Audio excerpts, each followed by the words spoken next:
What is it like to work in a war zone? What is your perception of life in a war zone? Most of us can't imagine what it would be like to have to work in conditions where air raid sirens are normal.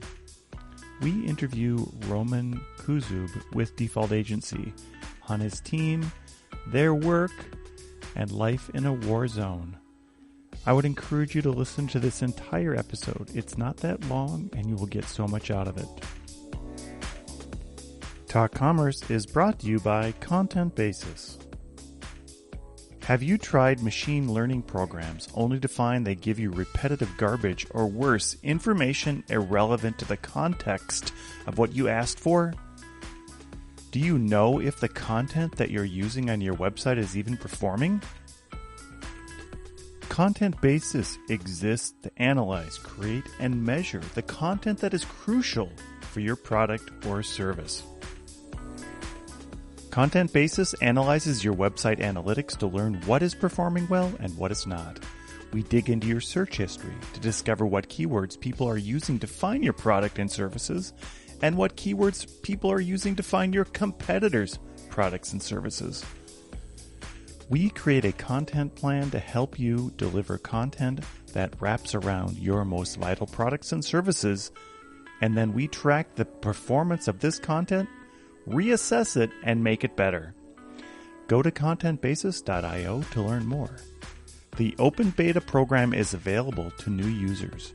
Go to contentbasis.io. Talk Commerce is sponsored by Haifa, or as the Europeans say, Hoofa, or the right way to say it. Hoofa is rapidly becoming the biggest Magento front end after Luma. For those who don't know it, Luma is the basic theme that comes with Magento, and it is giantly slow. If you're looking for a template-based front end with the fastest loading times in the e-commerce industry while saving costs on development time and hosting infrastructure, Hoofa is your best option. Everybody loves a fast site, including Google. Improve your Google ranking and conversion rates and make your customers happy.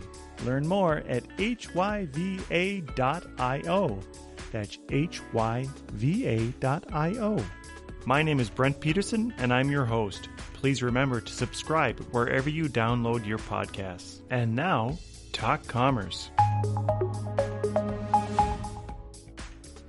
Welcome to this episode of Talk Commerce. Today I have Roman Kuzub. He is with Default Value, an agency located in Ukraine.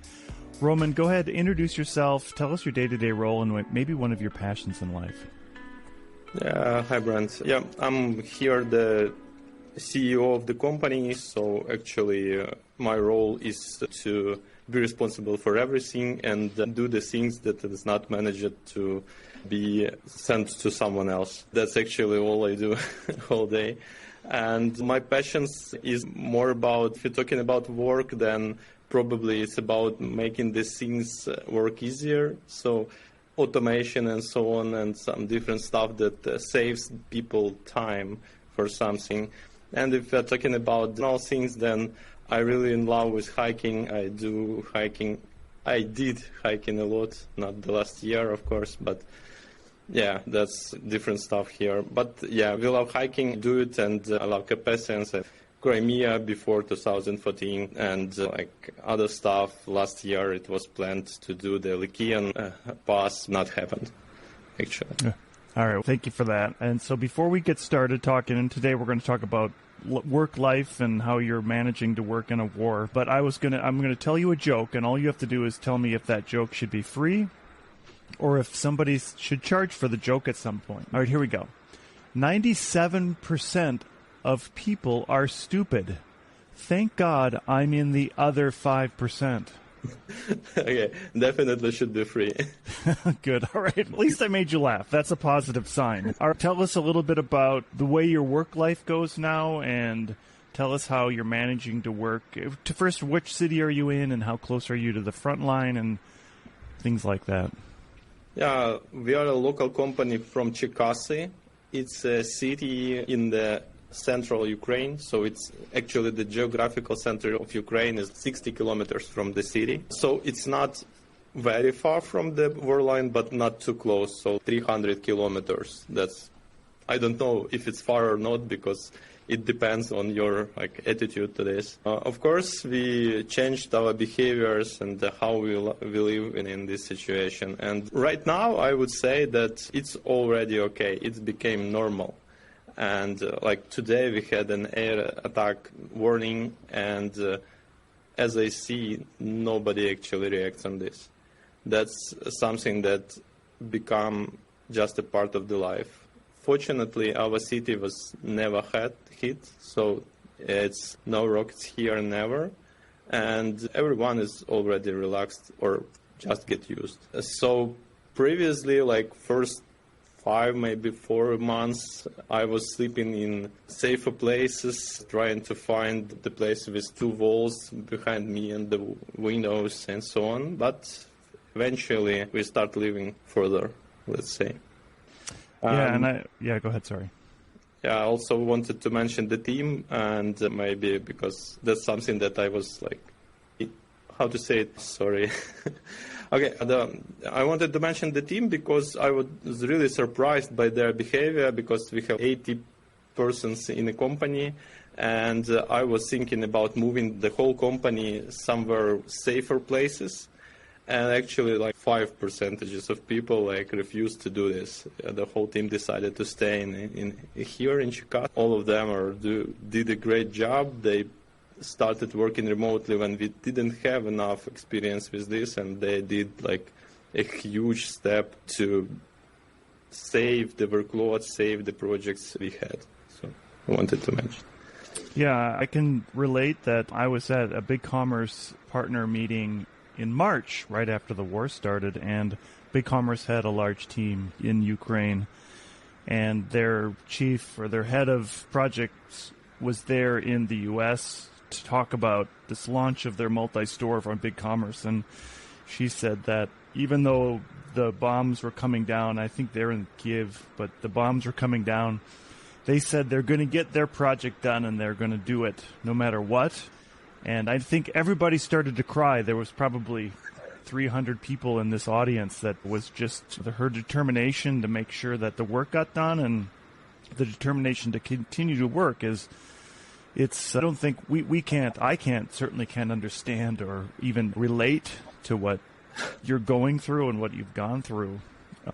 Tell us a little bit about, I know that you said your team now have come together, and so the war has become normalized for you. I would imagine you don't do a lot of traveling between cities? No, we don't, but it's not prohibited or so. I did several rides to Kiev, to Lviv when I was needed, but mostly we stay here because we have relatives, we have families, and you want to be closer to them because each day can bring anything actually. So that's why you want to be here closer to your family. But it's not blocked. It's not something that you cannot do. Of course, you cannot safely drive to the war line, definitely. But why would you do it? That's just ridiculous. Everything else has become more or less stable. Maybe more people in a uniform outside, but that's what you would expect from the country that in the war. But everything else is okay. I constantly get asked by customers do you have enough food? Do you have enough water? But that's not like that because we have heating, we have water, we have electricity, more or less. And that's why we don't feel like it's a huge problem with your physical situation. It's more about your mental state. That's the difficult thing because it's almost a year that you expect the rockets in your city, and that's getting you crazy a bit. Yeah, I was gonna ask about all your clients and how they've reacted to it, and I've seen just an overflow of generosity happening from Magento community and the Polish Magento community and helping out. What has been the reaction of your? And I'm assuming a lot of your clients are in Europe or in the U.S. How have they reacted? Yes, we have 50 to 50% split between Western Europe and USA clients.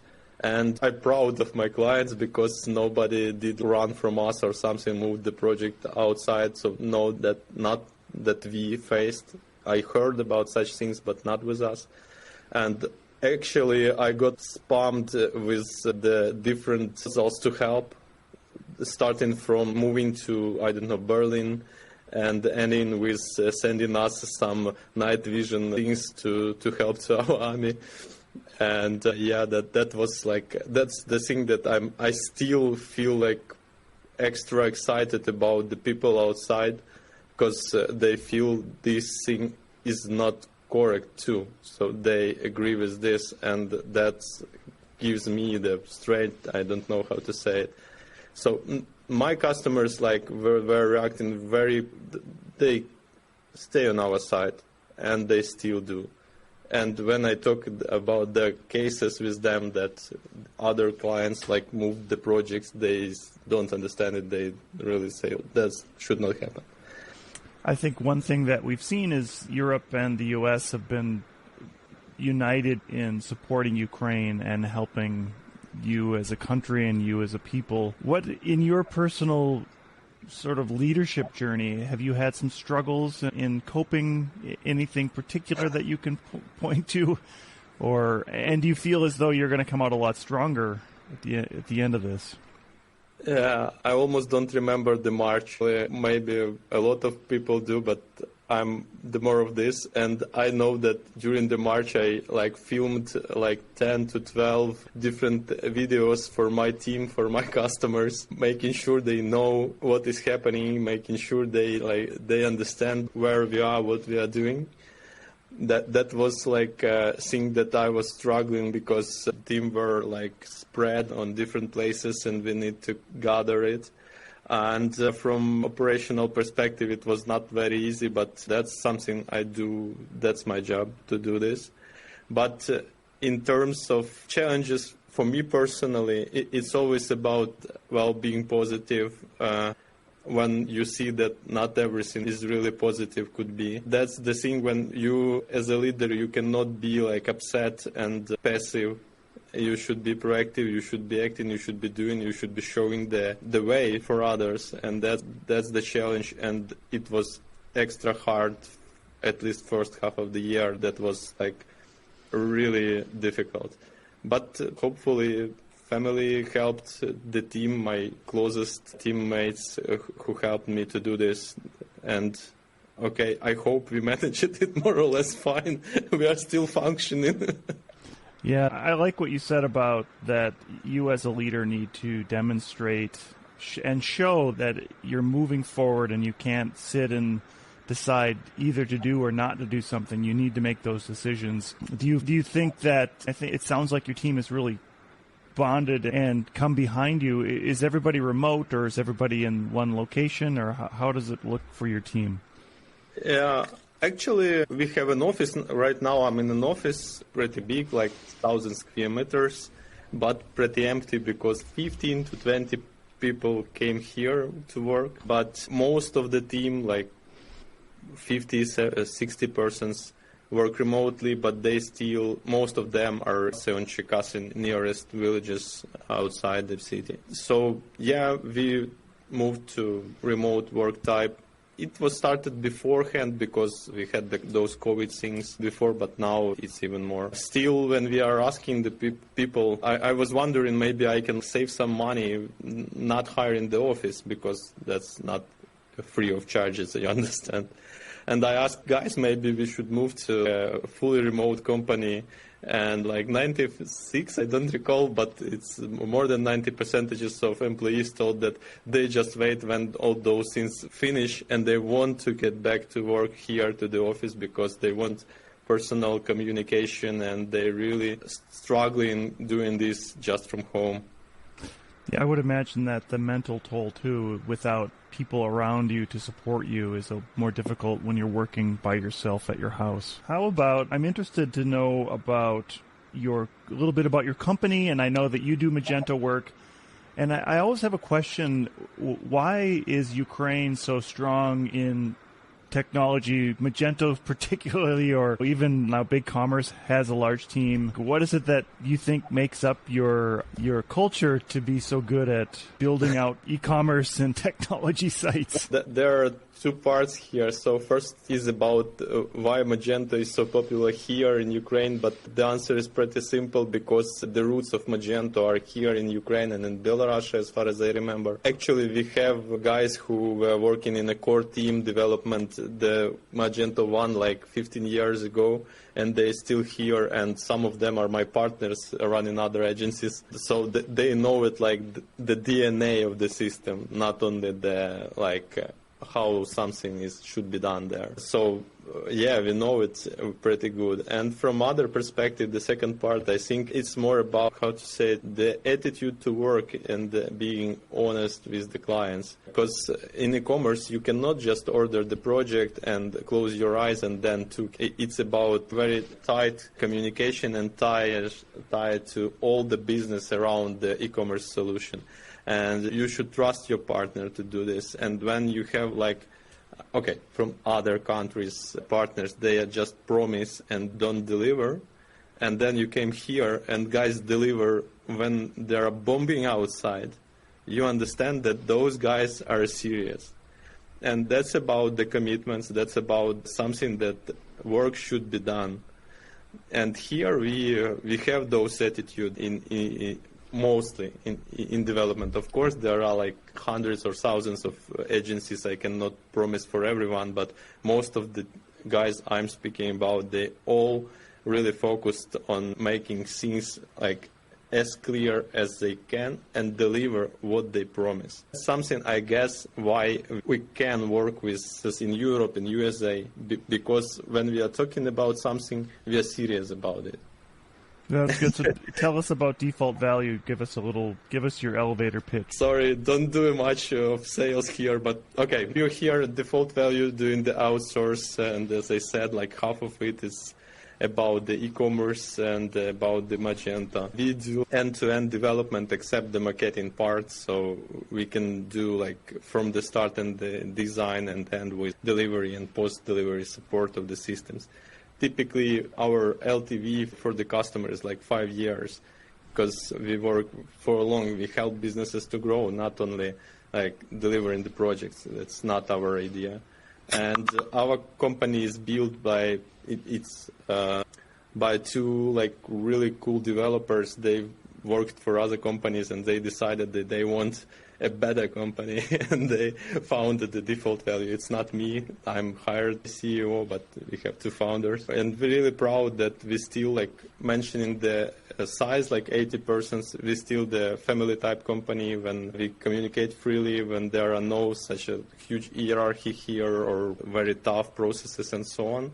Of course, there are some, but not everything. And also what really was selling point to sell the company to me. That's the totally honest approach both to employees and to customers. So crystal clear. Even when we are fucked up, then we came and say, we fucked up, we need to solve this.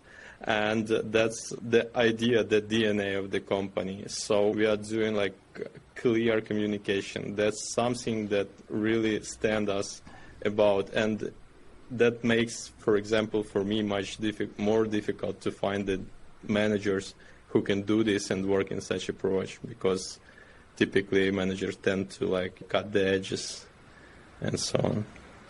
Yeah, and I've had a talk that I've given for the last 10 years about communications and project management, and I know that Magento has been a struggle for some project managers to be honest and transparent with your clients on delivery, and even if somebody's trying to push things into a sprint and the project manager doesn't say, no, we can't do all this, something has to come out.